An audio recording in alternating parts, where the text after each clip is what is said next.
इस बार मैं आपको ले जाऊंगा एक आध्यात्मिक यात्रा पर, और इस बार मैं अपनी फैमिली के साथ जा रहा हूं ईशा फाउंडेशन, जो कि सद्गुरु जग्गी वासुदेव जी का आश्रम है। इस वीडियो में मैं आपको ईशा फाउंडेशन के बारे में एक एक जानकारी बड़ी विस्तार से बताऊंगा। अगर आप पूरा वीडियो देख सकते हैं तो आपको यहाँ जाने के लिए एक एक जानकारी इसमें आसानी से मिल जाएगी, जिससे आपको बहुत फ़ायदा होने वाला है। ये रास्ता आप देख रहे हैं बंगलौर से कोयम्बटूर का रास्ता है, और ये रास्ता इतना सुंदर है कि इसलिए मैंने यहाँ ट्रेन से जाना उचित समझा। मैंने बंगलौर से सुबह की ट्रेन पकड़ी और निकल पड़ा कोयम्बटूर की ओर। इस रास्ते में एक तरफ आप पहाड़ियाँ देखेंगे, उसी पहाड़ियों के साथ लगे हुए खेत, उनमें काम करते हुए लोग, बहुत ही अच्छा आपको महसूस होने वाला है।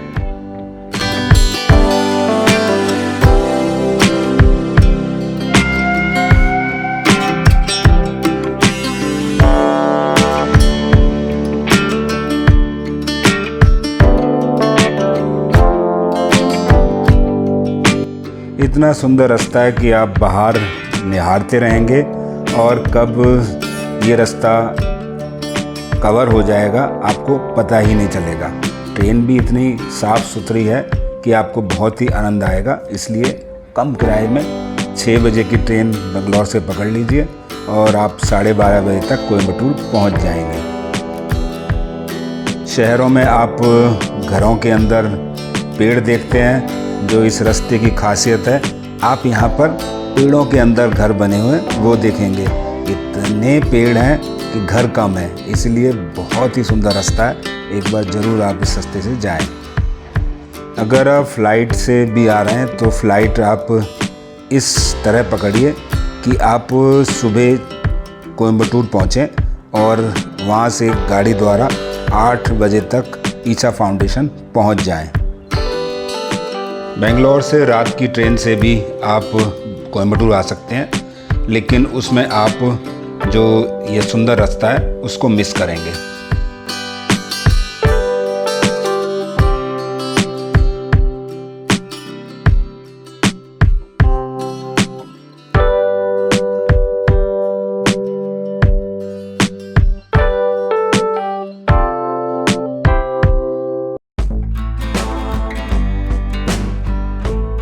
कोयम्बटूर रेलवे स्टेशन से ईशा फाउंडेशन जाने के 2 तरीके हैं। अगर आप बस से जाना चाहते हैं तो गांधीपुरम, वहाँ से 2 किलोमीटर है, पहुँच जाइए, और गवर्नमेंट बस से आप ईशा फाउंडेशन पहुँच सकते हैं। लेकिन उस बस में भीड़ रहती है, इसलिए अगर आप अकेले हैं तो जा सकते हैं, अगर फैमिली है तो आप गाड़ी कर लीजिए।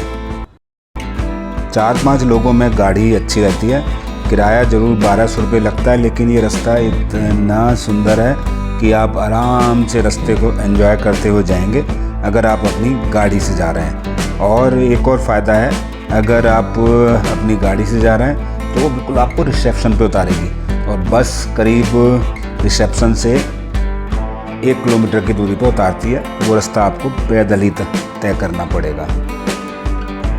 ये आप देख ही रहे हैं ईशा फाउंडेशन जाने का रास्ता बहुत ही सुंदर है। दोनों ओर नारियल के पेड़, उसके बीच में से निकलती हुई सड़क एक अलग ही अनुभव देती है, और आपकी बॉडी को ऊर्जा से भर देती है, क्योंकि ग्रीनरी हमारे शरीर में एक उत्साह पैदा करती है। जैसे जैसे आप आश्रम के पास पहुंचते जाएंगे और रास्ता और भी सुंदर होता हो जाएगा।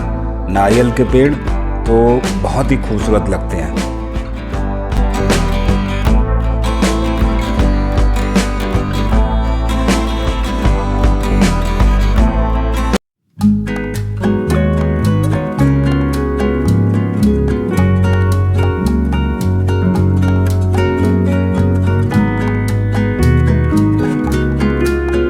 जैसे जैसे हम ईशा फाउंडेशन की तरफ बढ़ते जाते हैं, रास्ता और भी सुंदर होता जाता है। दोनों ओर नारियल और सुपारी के पेड़ इसकी भव्यता को बढ़ा देते हैं। ईशा फाउंडेशन की स्थापना करीब 150 एकड़ बेलीगिरी की पहाड़ियों के नीचे यह बसा हुआ है, प्राकृतिक सुंदरता से भरपूर है। 1992 में सद्गुरु जग्गी वासुदेव ने इसको स्थापित किया था और यह संस्थान आध्यात्मिक, योग और पर्यावरण उसको सुरक्षित करने में अपना बहुत ही ज़्यादा योगदान देता है। जब यहाँ पर आप आएँ तो मेरी आपको सलाह है, यहाँ पर 1 या 2 दिन ज़रूर रुकें। जब आप यहाँ पर रुकेंगे ही तभी इस आश्रम की गतिविधियों से और जो कि यहाँ पर पॉजिटिव एनर्जी है, भर भर के यहाँ पर आपको ऊर्जा मिलने वाली है, उसके बारे में जान सकेंगे। जैसे ही हम आश्रम में पहुँचे, हमारा स्वागत एक मोर ने किया, जो कि बिल्कुल ऐसे विचरण कर रहा था जैसे कि उसे किसी लोगों की कोई चिंता ही नहीं है, वो भी एक आध्यात्मिक आवास में ही रह रहा हो। आश्रम में रहने के लिए बुकिंग करवा के जाएं। जैसे ही आप पेमेंट करेंगे तो आपका कंफर्मेशन मेल आ जाएगा, लेकिन 1 दिन पहले ई पास के लिए ऑप्शन आता है, तो आप सभी आधार कार्ड अपलोड कर दें जो लोग जा रहे हैं, नहीं तो यह प्रक्रिया आपको वहाँ पर जाकर करनी होगी, जिससे कि काफ़ी टाइम लगता है।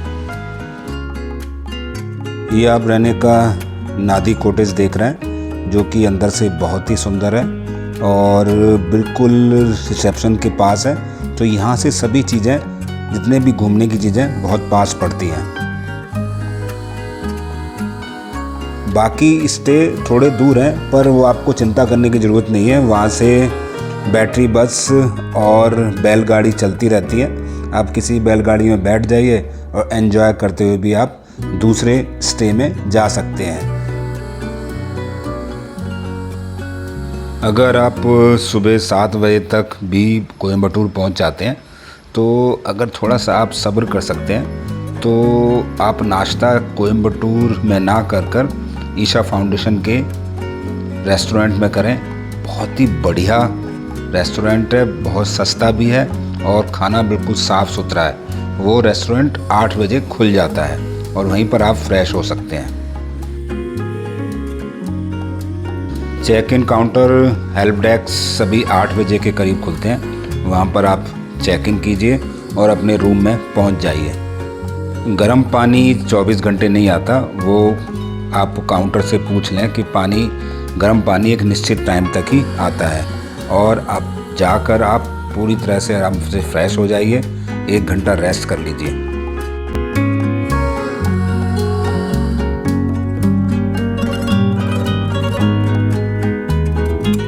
जब आश्रम में आए हैं तो मेरे ख्याल शुरुआत आपकी ध्यान लिंगम के दर्शन से होनी चाहिए, जो कि आप नहाने के बाद कर सकते हैं। ब्रंच के लिए मैंने ये भिक्षा हॉल का टाइमिंग दिया हुआ है।